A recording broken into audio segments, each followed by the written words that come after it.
There were people make comments all the time when I was first starting. You're only in this business because of your father. You wouldn't be here without your father, you know. And I call my style the deadline style. Whatever comes out on time, that's my style. And that's the truth, because I've always been so greedy. You know, you try and work fast enough to get paid. It started out 64 pages. I got about 40 pages done. He says, I got an addendum. He calls me up and he says, I have an addendum. I'll throw in a couple of pages, which ended up being 80-something pages. In between page 43 and 44, there was 80 more pages. AKA Patters, what does 11 American dollars buy you of the one great John Romita Jr. in Philadelphia, the city of brotherly love? I spent 11 bucks.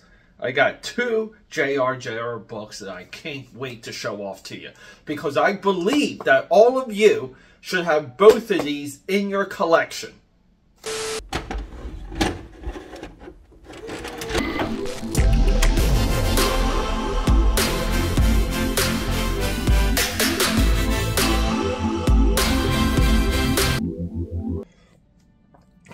Alright, AKA Patters, welcome back to the drawing table. Say hello to Crypt, and say hello to the remnants of Top Cow Tuesday and Wildstorm Wednesday. Just a few days ago, I visited my local used bookstore near the Library of Philadelphia. Rick Veitch, the one. I got this for cheap. I know I didn't mention any of this in the intro. I got all these books for a few dollars a piece. The one might have been $4. This is, we're going to do a video. I want to preview it. I just want to get you guys ready for this. This leads into The Watchmen. Everything that we get from The Watchmen starts here. And everything Rick Veitch does here and the Brat Pack leads right into Kick-Ass. The writing style, the gore, the sex, the violence, the presentation of the story. That we're taking extreme moments, like extreme moments by extreme characters, and we take them very seriously. Kick-Ass. With all of that said, so be on the lookout for this video. With all of that, I left the price tags on here. $11. So I went to the bookstore. I bought a stack of Starbucks books and the one, because I love reading about Starbucks. Starbucks is, if you guys are really interested in how a company hits, study Starbucks. And these two resonate. I kept thinking about these two. And I had a really good day at the office. And I said, you know what?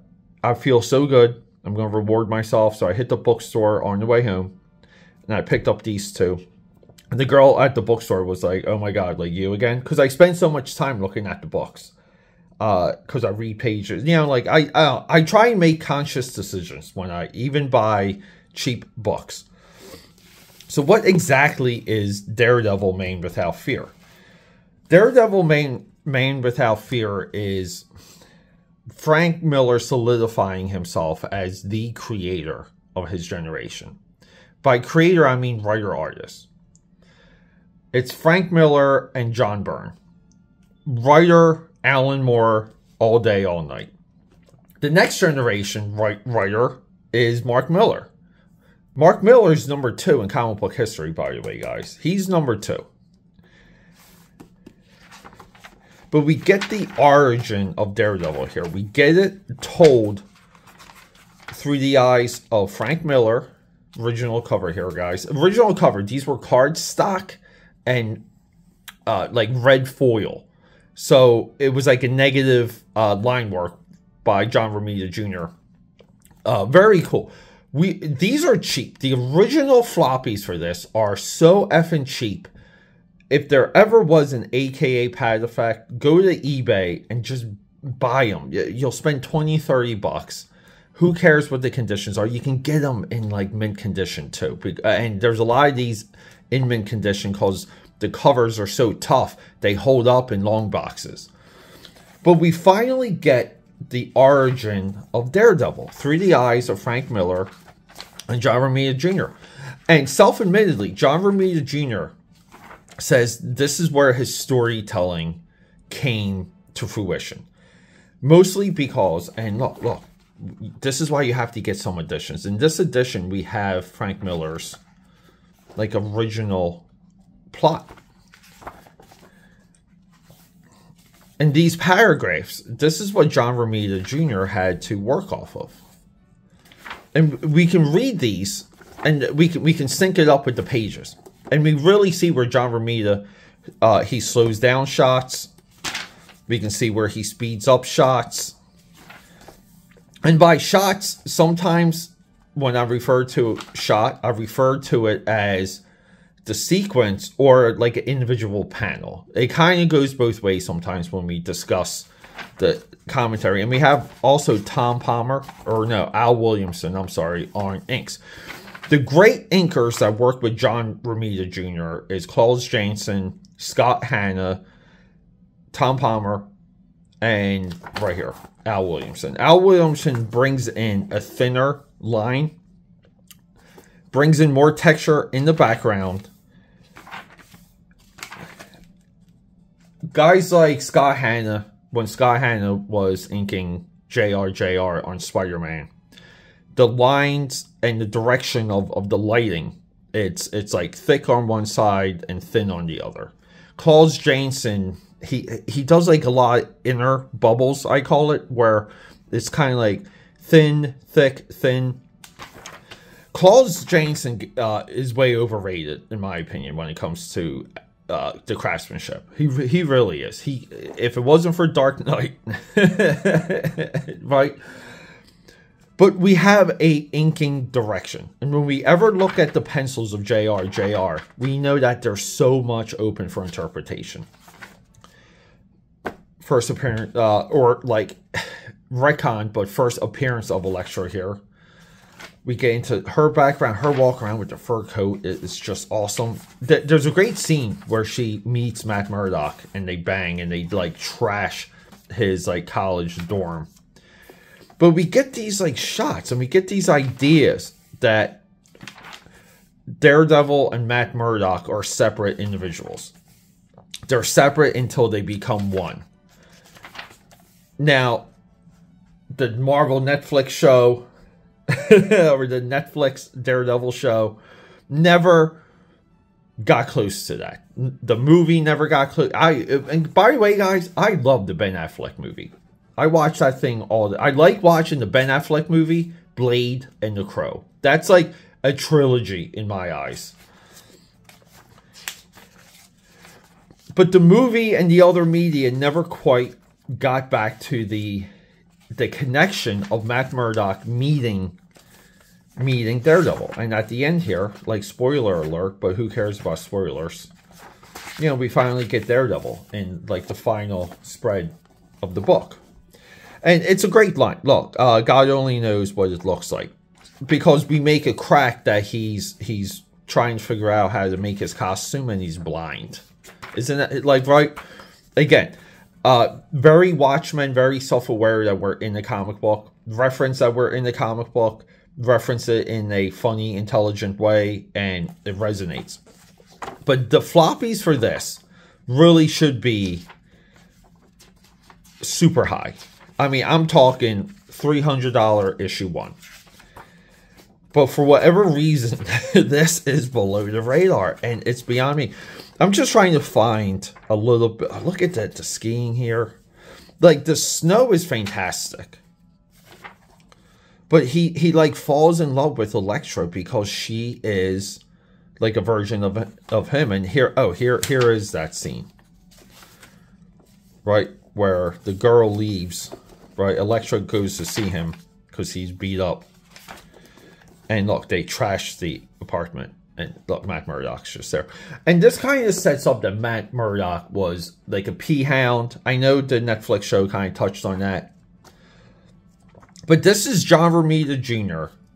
with, you know, with an inker that pretty much lets it fly.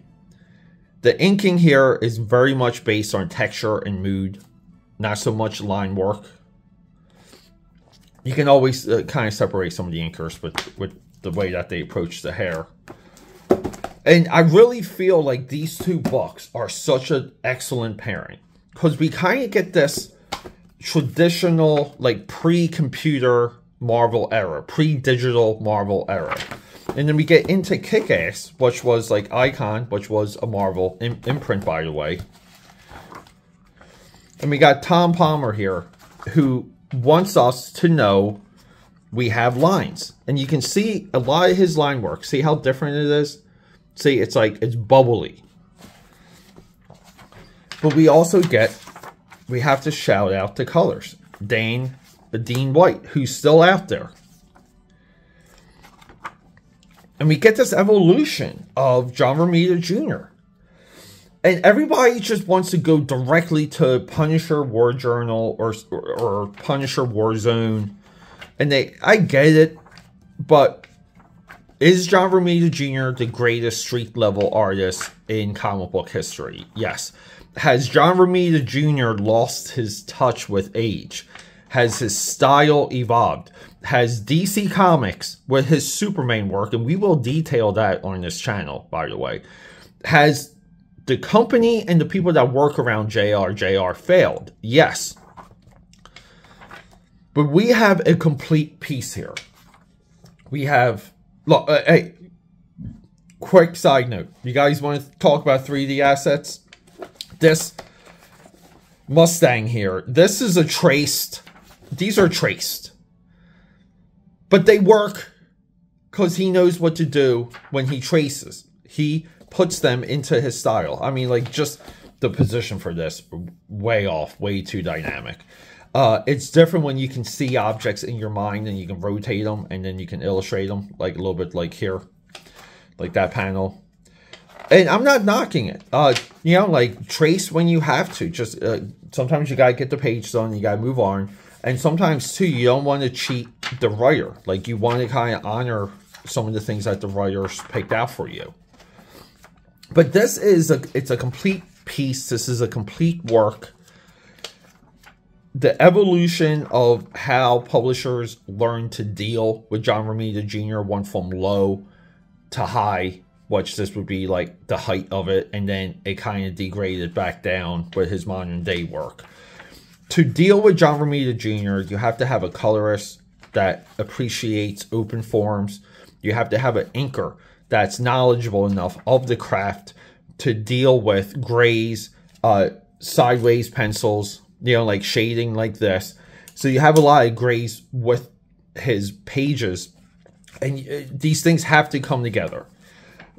And for $11, I just thought these two were so well paired, and I kept thinking about it. And I said, you know what? I just need them. And these go into my JR section of the library / collection. And eventually I'm going to repurchase, like, these for my Frank Miller side, and I'm going to repurchase these for my Mark Miller side, because I'll purchase things ×2 so I can group it together. So I can kind of put these in the JR stack, and then I'll have a Frank Miller stack and a Mark Millar stack. Why do I do that? Because I'd rather have things be available when I need to grab them rather than not.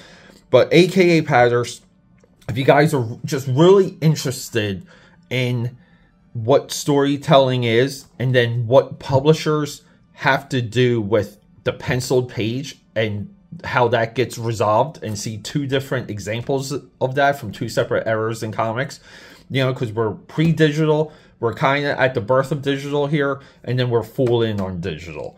These for $11, guys, both of these are fantastic buys.